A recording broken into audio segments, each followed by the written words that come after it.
Subscribe now and press the bell icon. Never miss an update.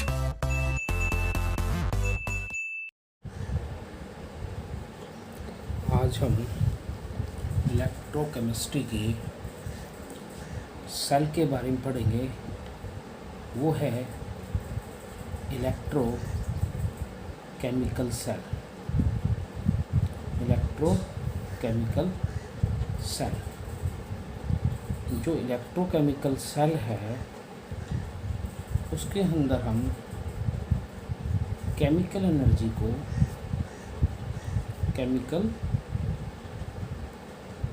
को electric energy में convert कर रहे हैं। इलेक्ट्रिक एनर्जी में कन्वर्ट कर रहे हैं।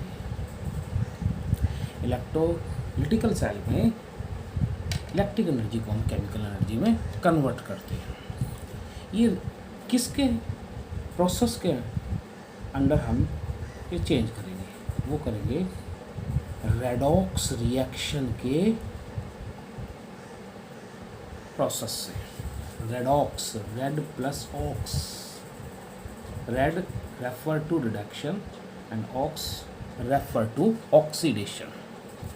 यदि हम ये जो रेडॉक्स रिएक्शन है वो एक सिंगल बीकर में कर रहे हैं। रेडॉक्स रिएक्शन ने सिंगल बीकर, एक बीकर ले लिया। मान लीजिए हमने एक बीकर ले लिया कोई भी, और उसके अंदर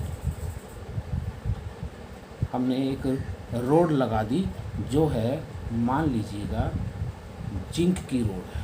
किसकी रोड है? जिंक रोड है। और ये डिप्ड है एक इलेक्ट्रोलिटिकल सॉल्यूशन में।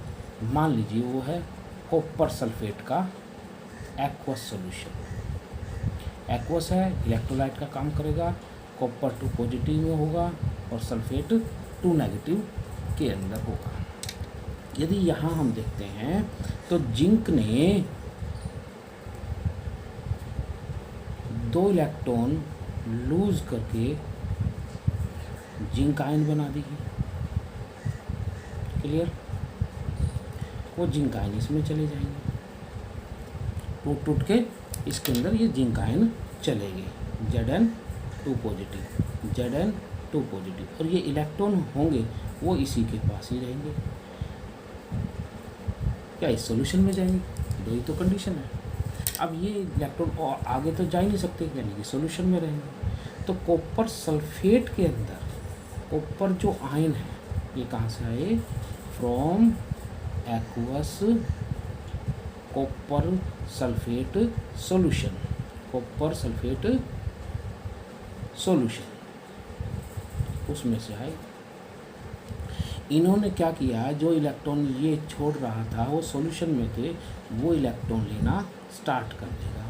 2 इलेक्ट्रॉन छोड़ रखे हैं इसमें, 2 पॉजिटिव। पॉजिटिव कब आता है? जब इलेक्ट्रॉन छोड़ देता है। तो इसमें 2 इलेक्ट्रॉन छोड़े हुए जो सल्फेट ले रखे थे। अब ये 2 इलेक्ट्रॉन जिंक वाले ले लेगा और क्या करेगा? कॉपर सॉलिड बन जाएगा। कॉपर सॉलिड यहाँ पर वो इकट्ठे होने लग जाएंगे, नीचे गिरने लग जाएंगे या नीचे इकट्ठे हो जाएंगे। यानी कि इलेक्ट्रॉन का छोड़ना oxidation, gain of electron reduction, यानी कि दोनों चीज़ हो रही है। जब इलेक्ट्रॉन मूव करेंगे तो उससे हीट प्रोड्यूस होगी। क्या प्रोड्यूस होगी? हीट प्रोड्यूस होगी। यानी कि केमिकल एनर्जी, ध्यान देंगे इसको, the chemical energy in the form of heat produce.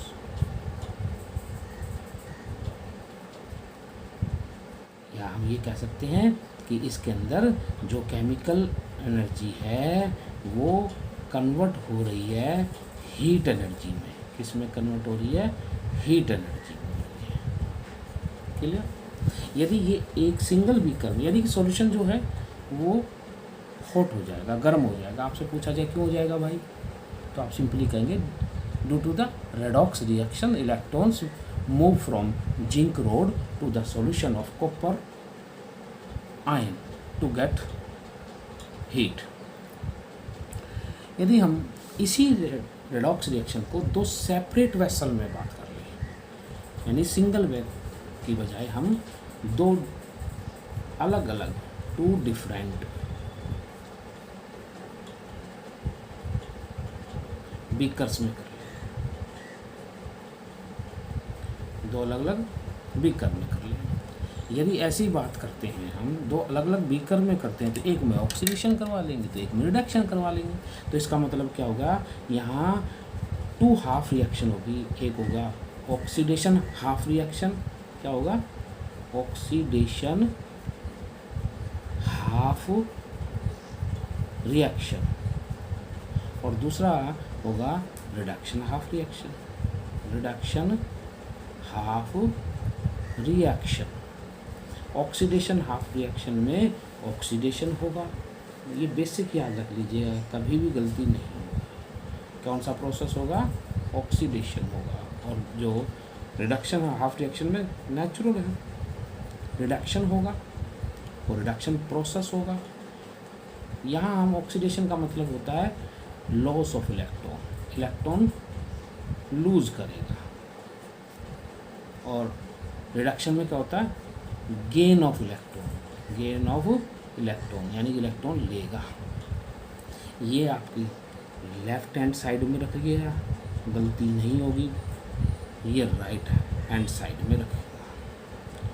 यदि हम दो अलग अलग बीकर में ये रेडॉक्स रिएक्शन करवा रहे हैं, तो अलग अलग दो साइंटिस्ट ने इन इलेक्ट्रोकेमिकल सेल को, जिसमें वो डिवाइस जो केमिकल एनर्जी को इलेक्ट्रिक एनर्जी में कन्वर्ट कर देती है, यदि डेफिनेशन आए तो सिंपली इसको ये कहना है, it is a device which convert chemical energy into electric energy under the redox reaction.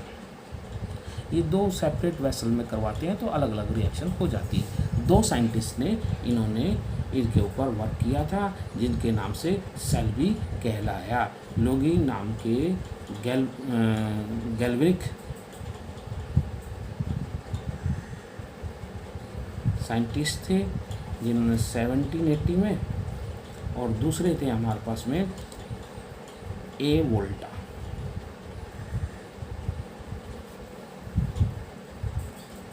के अंदर ये सेल डेवलप किया था, इसलिए इनका नाम क्या रखा गया, गैल्वेनिक सेल,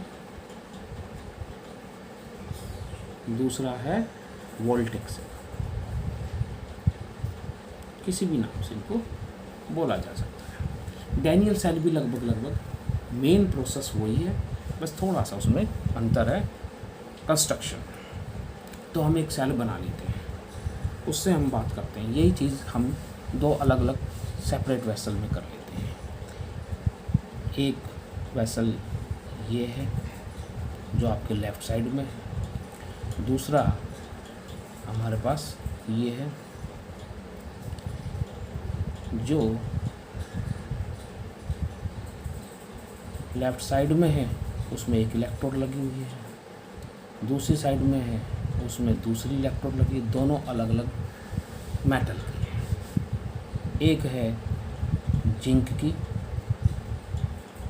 तो दूसरी है कॉपर की। जिंक जो है यहाँ एनोड का काम करेगी, किसका काम करेगी, एनोड का। एनोड कैसी होगी, यहाँ पर ध्यान रहे, चार्ज याद रखना, एनोड कैसी है, यहाँ नेगेटिव चार्ज की है। हमने इलेक्ट्रोमेटिकल सेल में पॉजिटिव माना है, यहाँ नेगेटिव है। यहाँ जो कॉपर की है रोड, वो हमारे पास में है कैथोड। कौन सी है, कैथोड। और ये कौन सी चार्ज की होगी, पॉजिटिव। दोनों को हमने वोल्टमीटर या गैल्वेनोमीटर से जोड़ दिया। इसके अंदर भी इलेक्ट्रोलाइट डाल रखा है, इसमें भी इलेक्ट्रोलाइट डाल रखा है। इसमें मान जिंक है तो जिंक सल्फेट का एक्वस सॉल्यूशन ले लीजिएगा। इसमें हमने कॉपर है तो कॉपर सल्फेट का एक्वस सॉल्यूशन ले लीजिएगा। यहाँ जिंक का सल्फेट का एक्वस सॉल्यूशन है तो इनके ऊपर जो चार्ज है वो 2 पॉजिटिव जिंक पर है, सल्फेट पर 2 नेगेटिव होगा। इसी तरह कॉपर पर भी 2 पॉजिटिव है तो सल्फेट पर भी 2 नेगेटिव है। ये चार्जेज हैं। अब ध्यान से देखिएगा, समझने की कोशिश कीजिएगा। एनोड पर क्या हो रहा है? ऑक्सीडेशन। मैं साथ साथ में ऑब्जर्वेशन भी लिख रहा हूँ, ऑब्जर्वेशन कर रहे हैं। बेसिक कंसेप्ट है ये। ऑब्जर्वेशन में क्या देख रहे हैं हम? ऑब्जर्वेशन के अंदर पोजीशन जो हम निकाल रहे हैं वो है हमारे पास the weight of zinc anode. दूसरी की भी हो सकती थी, सिंपली आप एनोड की बात कर रहे हैं। The weight of anode regularly decrease. इसका जो वेट है वो रेगुलरली डिक्रीज हो रहा है। क्यों हो रहा है? Due to oxidation process. यहाँ ऑक्सीडेशन हो रहा है। कैसे ऑक्सीडेशन हो रहा है? जिंक ने जो सॉलिड है उसने ऑक्सीडेशन करना, एनोड पर ऑक्सीडेशन है। जिंक ने 2 इलेक्ट्रॉन छोड़ दिए और जिंक 2 पॉजिटिव एक्वस आयन बन गया। तो जैसे जैसे ये जिंक आयन बनेंगे तो जिंक आयन इस सॉल्यूशन में जाएंगे। किस सॉल्यूशन में जाएंगे? जिंक सल्फेट के सॉल्यूशन में। जिंक आयन ऑलरेडी हैं और भी बन गए। जिंक आयन की कंसंट्रेशन, या मैं ये कहूँ कि surrounding to the anode metal ion concentration regularly increase, क्योंकि पहले से ही मेटल आयन है, मेटल आयन और इंक्रीज होते जा रहे हैं। तो यहाँ पर ये ऑक्सीडेशन होगा तो ये जिंक आयन टूट टूट के इसमें आएंगे। जब टूट टूट के इसमें आएंगे तो नेचुरल है इसका वेट लॉस हो जाएगा, ये कम होता चला जाएगा नीचे से। क्लियर हो रही बात ये? दूसरी ऑब्जर्वेशन है हमारे पास में, द वेट ऑफ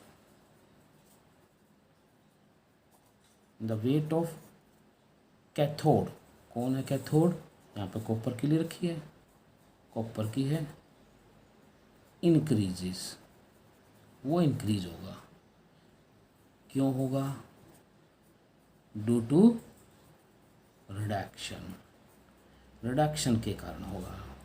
ये जो कॉपर आयन थे, यहाँ जो कॉपर आयन है, याद रखिए कॉपर आयन कहाँ है? सॉल्यूशन के अंदर है, कॉपर सल्फेट के एक्वस में।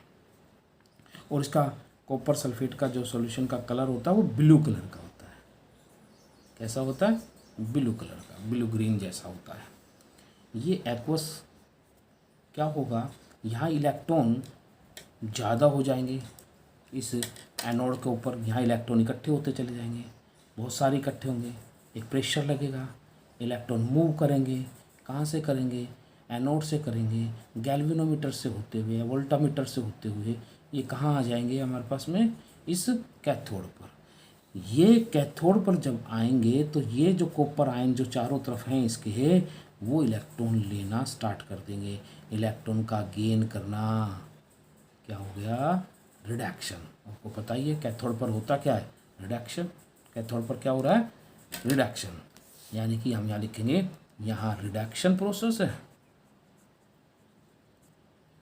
और यहाँ ऑक्सीडेशन प्रोसेस है। क्लियर? तो ऑक्सीडेशन रिडक्शन हो गया तो यहाँ ये कॉपर सॉलिड बनेगा और इसके चारों तरफ वो कॉपर सॉलिड डिपॉजिट होना स्टार्ट कर देगा। तो इसका वेट इंक्रीज हो जाएगा। क्या हो जाएगा? इसका वेट इंक्रीज होना स्टार्ट हो जाएगा। तीसरी ऑब्जर्वेशन है, ध्यान से समझिएगा। अब इलेक्ट्रॉन मूव किधर कर रहे हैं? एनोड से कैथोड पर जा रहे हैं। जब तक सर्किट पूरा नहीं होगा तो ये मूव कर ही नहीं सकते, तो कोई ना कोई सर्किट लेना पड़ेगा। हम सर्किट में मान लो यहाँ एक किसी न किसी तरह हम यहाँ एक पाइप डाल देते हैं। जैसे पाइप डालेंगे तो सर्किट तो पूरा होगा, जहाँ से स्टार्ट करो घूमते फिरते वहाँ तक ले आओगे तो सर्किट तो पूरा होगा। लेकिन सॉल्यूशन एक दूसरे में मिक्स हो जाएंगे। लिक्विड लिक्विड जंक्शन पोटेंशियल बहुत ज़्यादा हो जाएगा।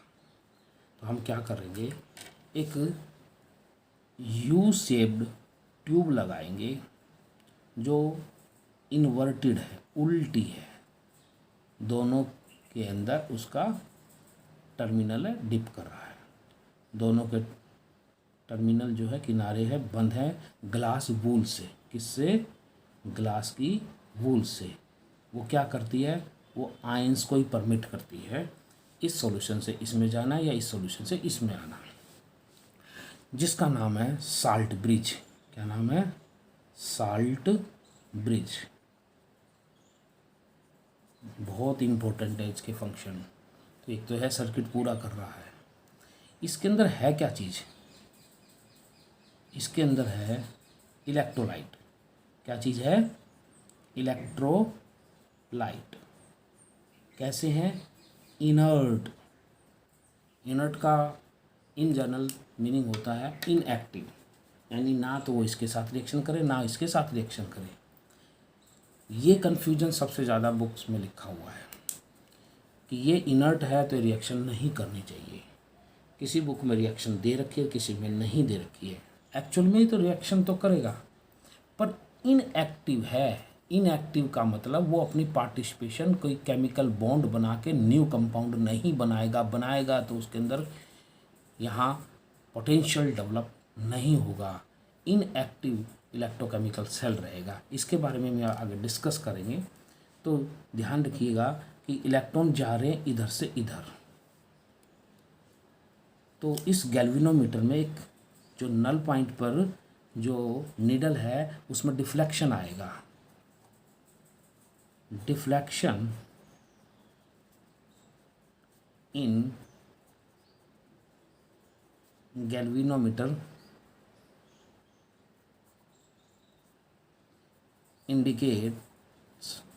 indicates the direction of flow of current. Flow of current. Current flow कर रहा है। कैसे फ्लो कर रहा है? इलेक्ट्रॉन जा रहे हैं एनोड से कैथोड। क्लियर? तो करंट की डायरेक्शन क्या होगी? That is direction of flow of current. As usual याद रखते हैं, एनोड से कैथोड इलेक्ट्रॉन जा रहे हैं तो ये कह देंगे सर करंट की जो डायरेक्शन वो भी एनोड से कैथोड नहीं। No, the direction of flow of current just opposite to the direction of flow of the electron is cathode to anode. Clear हो रही बात? ये हमारे पास में इलेक्ट्रोकेमिकल सेल की बात हो रही है। यदि हम इस इलेक्ट्रोकेमिकल सेल को बात करते हैं तो रिप्रेजेंट कैसे कर सकते हैं? रिप्रेजेंट करने के लिए ध्यान से समझिएगा, क्योंकि ये चीज़ बनी हुई नहीं आएगी एग्ज़ाम में, ये नहीं बनाएगा। रिप्रेजेंटेशन है। यहाँ हमारे पास में साल्ट ब्रिज का साइन है। क्लियर? ये आपकी लेफ्ट हैंड साइड है, लेफ्ट हैंड साइड, और ये आपकी राइट हैंड साइड है। लेफ्ट में क्या था? एनोड था, एनोडिक हाफ सेल या रिएक्शन। यहाँ क्या होगा? कैथोड होगा, तो ये होगा कैथोडिक हाफ रिएक्शन। क्लियर? यहाँ ऑक्सीडेशन है, यहाँ रिडक्शन है, दोनों को मिलाकर रेडॉक्स रिएक्शन है। तो यहाँ लेफ्ट हैंड साइड में क्या हो रहा है? जो जिंक है सॉलिड वो कन्वर्ट हो रहा है। This is the sign of conversion into zinc to positive aqueous ion. यहाँ हम इसकी सॉल्यूशन की जिंक सल्फेट सॉल्यूशन की मोलरिटी ले रहे हैं। अभी तक इस टॉपिक पर यदि हम डिस्कस करते हैं तो इसकी जो कंसंट्रेशन है मोलरिटी में ले रखी है, वो है 1 मोलर। अभी हमारे दिमाग में ये क्वेश्चन राइज होना चाहिए कि 1 मोलर ही क्यों ले रखा है, इससे कम या ज़्यादा क्यों नहीं ले रखा है। जैसे जैसे हम और इस चैप्टर में आगे बढ़ेंगे वैसे वैसे क्लियरिटी होने लगेगी। दूसरी साइड में जो कॉपर आयन थे एक्वस, ठीक वैसे ही इसकी भी मोलरिटी है 1.0 molar, that convert into copper solid. Clear हो रही है। इसके अंदर जो सॉल्यूशन है ये हमारे पास में है कॉपर सल्फेट का, और इस वाले भी सॉल्यूशन, इसमें सॉल्यूशन है जिंक सल्फेट का। तो अब यहाँ क्या होगा, ध्यान से समझना है, ये सबसे इम्पोर्टेंट है। जिंक आयन बन रहे, जितने जिंक आयन थे उसी के हिसाब से, उसी के अकॉर्डिंग न्यूट्रल करने के लिए उतने ही सल्फेट आयन थे। यहाँ कॉपर आयन जितने थे उतने ही सल्फेट आयन थे, न्यूट्रल था। लेकिन यहाँ जिंक आयन बनने लग गए, जिंक आयन इंक्रीज हो गए, उसके अकॉर्डिंग सल्फेट आयन नहीं है, यानी नेगेटिव नहीं है, न्यूट्रल नहीं हो रहा है। यहाँ पर सल्फेट आयन रहेंगे तो कॉपर आयन जो है वो कॉपर सॉलिड के रूप में डिपॉजिट हो गए, तो नेचुरल है सल्फेट आयन ज़्यादा होगा। तो दो तरह की पॉसिबिलिटी बन सकती है, क्या तो नेगेटिव आयन इसके इसमें चले जाए या इसके पॉजिटिव इसमें आ जाए। एक पॉसिबिलिटी तो ये कैसे आएंगे, थ्रू साल्ट ब्रिज, ये इसमें जाएंगे और जो सल्फेट आयन है वो इसमें से इसमें जाएंगे, पॉसिबिलिटी है। या फिर इलेक्ट्रोलाइट जो इसमें डाला है, इनर्ट इलेक्ट्रोलाइट जो डिस्कस करेंगे नेक्स्ट पेज पे हम, उसके जो पॉजिटिव और नेगेटिव आयंस हैं वो एक दूसरे के अंदर अपोजिट साइड में चले जाएं, इसके नेगेटिव इधर चले जाएं और इसके पॉजिटिव इधर चले जाएं, पर वो रिएक्शन नहीं करें। यदि रिएक्शन कर लेते हैं तो वो इनर्ट इलेक्ट्रोलाइट नहीं होगा। ये डिपेंड करता है कि कौन सा इनर्ट इलेक्ट्रोलाइट किस इलेक्ट्रोलिटिकल सॉल्यूशन के लिए लेंगे। क्लियर। तो यहाँ हमारे पास में सबसे जब इम्पोर्टेंट बात ये है कि जो जिंक और कॉपर के जो इलेक्ट्रोकेमिकल सेल या उसको रिप्रेजेंट कैसे करेंगे। जिंक ऑक्सीडेशन कर रहा है, कॉपर आयन रिडक्शन कर रहा है, एनोड पर ऑक्सीडेशन होगा, कैथोड पर रिडक्शन होगा, नो डाउट परमानेंट, याद रख लीजिएगा। क्लियर हुई बात। अब हम साल्ट ब्रिज के बारे में विशेष बताएंगे। सबसे इम्पोर्टेंट है what do you mean by salt bridge and what is the function of salt bridge. अब मैं फंक्शन लिख रहा हूँ साल्ट ब्रिज का। Function of salt bridge most important है। यदि हम साल्ट ब्रिज के फंक्शन की बात करेंगे तो इसमें कुछ चीज़ें हमें ध्यान में रखनी होंगी, कन्फ्यूजन नहीं होना चाहिए। छोटी छोटी बातें गलती कर बैठते हैं। ये जो साल्ट ब्रिज था, यू शेप्ड जो ट्यूब थी हमारे पास में, वो क्या कर रही थी, ये इलेक्ट्रिक सर्किट को पूरा कर रही थी। पहली बात, उसके बिना सर्किट ही पूरा नहीं हो रहा था। इट कंप्लीट्स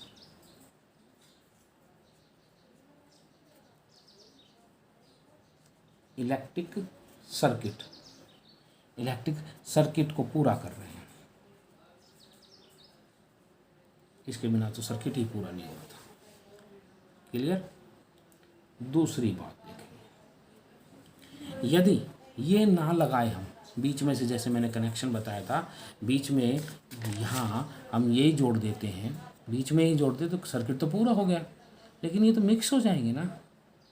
ये जब मिक्स हो जाएंगे तो ये हमने जो साल्ट ब्रिज इस ढंग से लगाया है तो ये मिक्सिंग होने से बचाता है। क्या बचाएगा, मिक्सिंग होने से बचाएगा। It prevents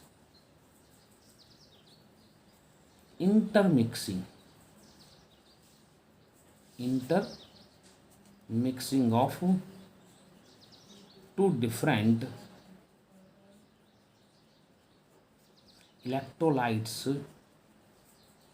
electrolytical aqueous solution present in different vessel, beakers या कंपार्टमेंट। क्लियर। ये तो बड़ा सिंपल है। तीसरा भी सिंपल ही है, सल्फेट आयन यहाँ से इधर जाएंगे या जिंक आयन इसमें आएंगे, या ये मैं कह रहा हूँ कि साल्ट ब्रिज वाले जो इलेक्ट्रोलाइट है उसका अपोजिट आयन से अपोजिट साइड में जाएंगे, वो भी यहीं डिस्कस करेंगे। उससे क्या होगा, पॉजिटिव नेगेटिव से न्यूट्रल हो जाएगा, नेगेटिव पॉजिटिव से न्यूट्रल हो जाएगा। तो ये क्या काम करेंगे, इट न्यूट्रलाइजेस या it maintains the electrical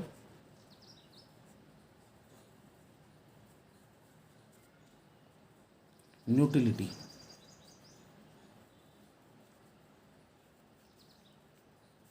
of the solution. Clear. अब इसी को समझ लीजिएगा। यहाँ हमारे पास में इस कंटेनर में जिंक आयन बने थे, सॉल्यूशन जिंक सल्फेट का ऑलरेडी था। दूसरी साइड में सल्फेट आयन बच गए थे जिस पर कॉपर सॉलिड जमा हो गया था, जो कि सॉल्यूशन पहले किसका था, कॉपर सल्फेट का सॉल्यूशन था। क्लियर। तो यहाँ हमने जो सॉल्ट ब्रिज लगाया उसमें हमने इलेक्ट्रोलाइट ले लिया। जो इनर्ट इलेक्ट्रोलाइट है जिसकी बात कर रहे हैं, इनर्टनेस की बात कर रहे हैं, वो इनर्ट इलेक्ट्रोलाइट हमने कई टाइप के हम इनर्ट इलेक्ट्रोलाइट ले सकते हैं। इनर्ट इलेक्ट्रोलाइट के अंदर जो हमारे पास बेसिकली इनर्ट इलेक्ट्रोलाइट है वो देखिए कौन कौन से हैं। इनर्ट इलेक्ट्रोलाइट, इनर्ट्स जो वर्ड है वो इनएक्टिवनेस को ही शो करता है, नो डाउट, लेकिन यहाँ रिएक्शन कर रहा है वो इनर्टनेस कैसे शो कर रहा है ये भी ध्यान देना है हमें। तो ये हमारे पास में है, जैसे KCl है, पोटासियम क्लोराइड है, पोटासियम नाइट्रेट है, पोटासियम सल्फेट है, या एक प्लांट है उसका ग्लैटिनस जूस डालते हैं, वो है अगर अगर के नाम से। क्लियर। ग्लैटिन है ये, सॉरी जिलेटिन है, ये डालते हैं। क्या इसमें फंक्शन करेगा, एक तो सल्फेट आयन का मैंने बताया यहाँ आएगा, जिंक के साथ में सल्फेट आयन बन जाएंगे, या जिंक आयन इसमें जाएंगे तो यहाँ जिंक सल्फेट बन जाएगा, यही काम करेगा।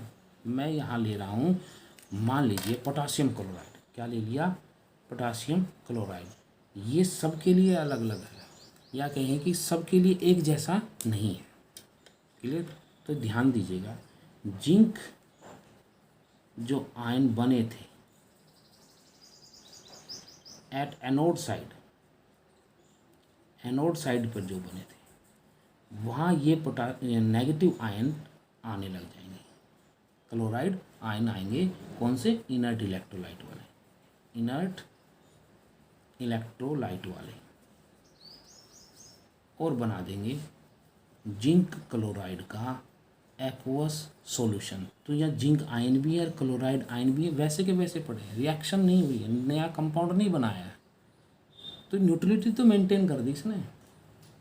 दूसरी साइड में यदि हम देखते हैं, एनोड की बजाय अब देख रहे हैं एट कैथोड,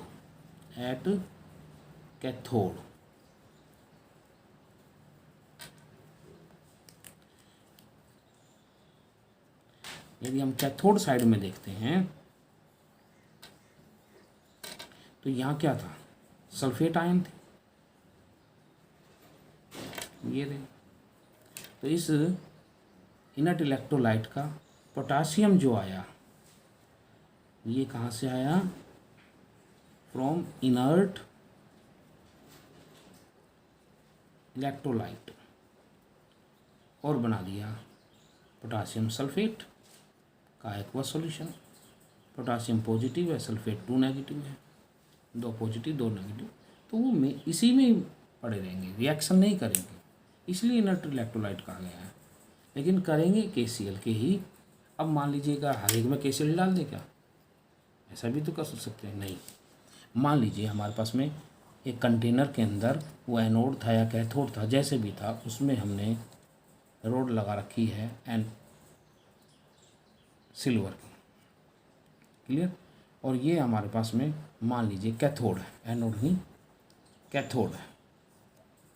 और सॉल्यूशन किसका है, ये हमारे पास सिल्वर नाइट्रेट का AgNO3 डला हुआ है, यानी Ag पॉजिटिव है और NO3 नेगेटिव है। इसका एक्वस सॉल्यूशन ले रखा है। और जैसे इसके अंदर हम साल्ट ब्रिज के अंदर जो KCl होगा वो नेगेटिव क्लोराइड जो है वो इसमें आएगा। जैसे KCl जो है सिल्वर इसमें हमारे पास में डिपॉजिट हो चुका है, क्लियर। और सॉरी कैथोड नहीं, एनोड की बात करें, कैथोड की तो बात कर ही नहीं सकते, ये तो ऑलरेडी रिडक्शन हो चुका होगा। यहाँ हम एनोड की बात करेंगे। किसकी बात करेंगे, एनोड की। एनोड की बात करते हैं तो ये हमारे पास में सिल्वर जो है वो सिल्वर आयन में कन्वर्ट हो जाएगा, क्योंकि सिल्वर ने ही तो ऑक्सीडेशन करना है, सिल्वर पॉजिटिव और इलेक्ट्रॉन छोड़ना। ये जो सिल्वर पॉजिटिव है एक्वस, यहाँ क्लोराइड आयन इसके पास में आ जाएंगे।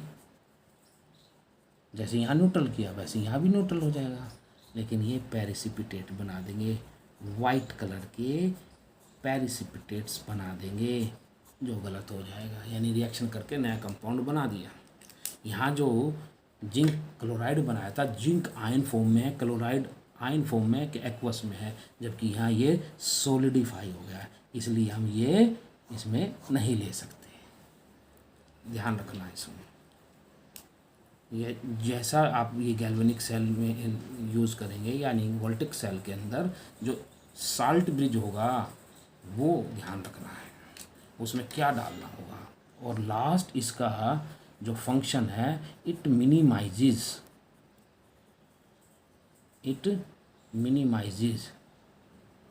Liquid junction potential.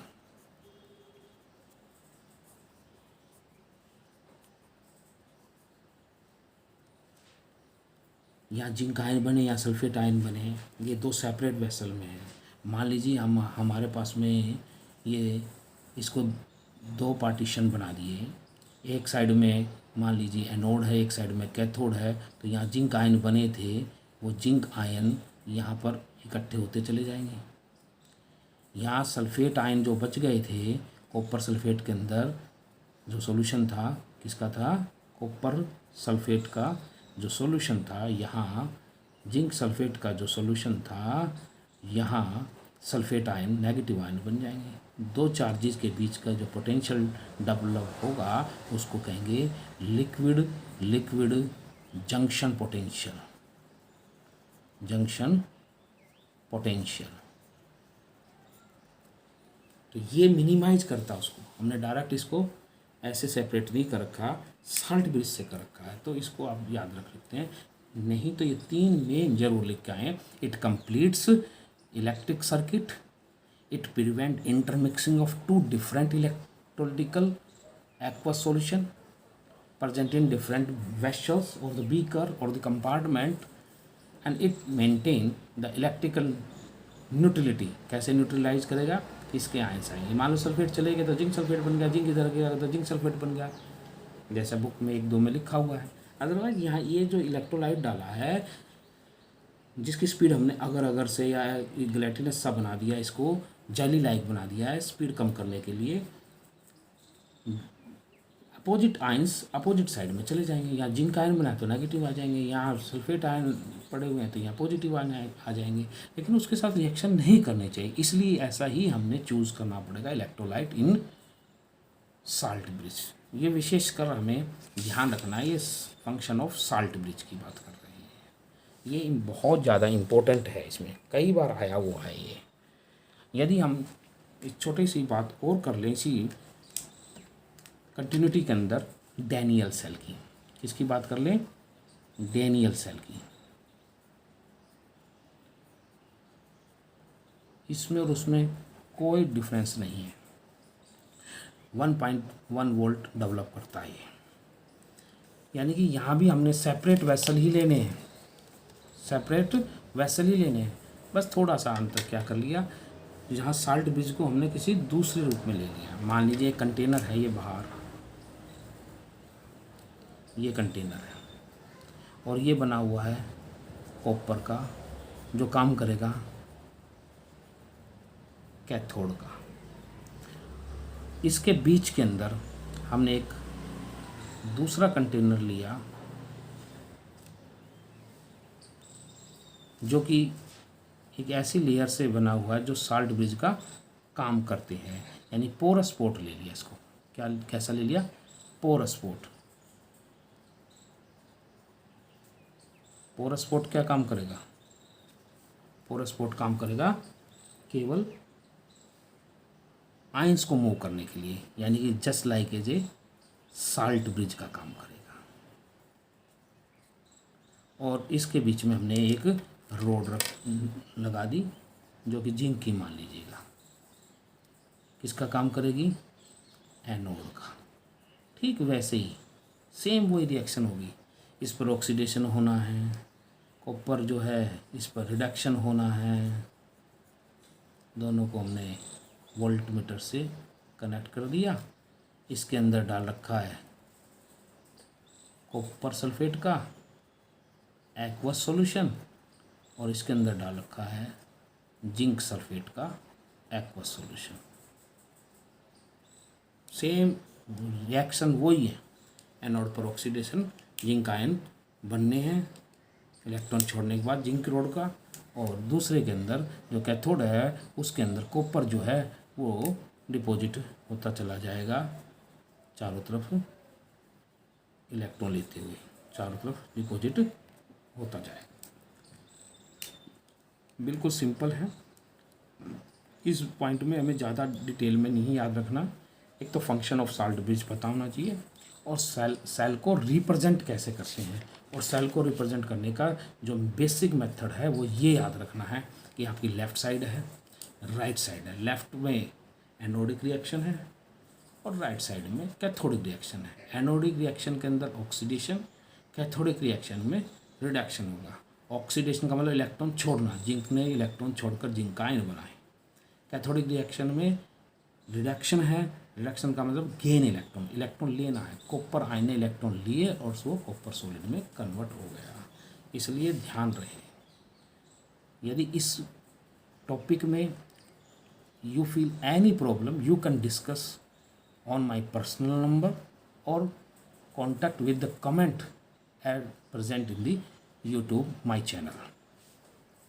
Clear?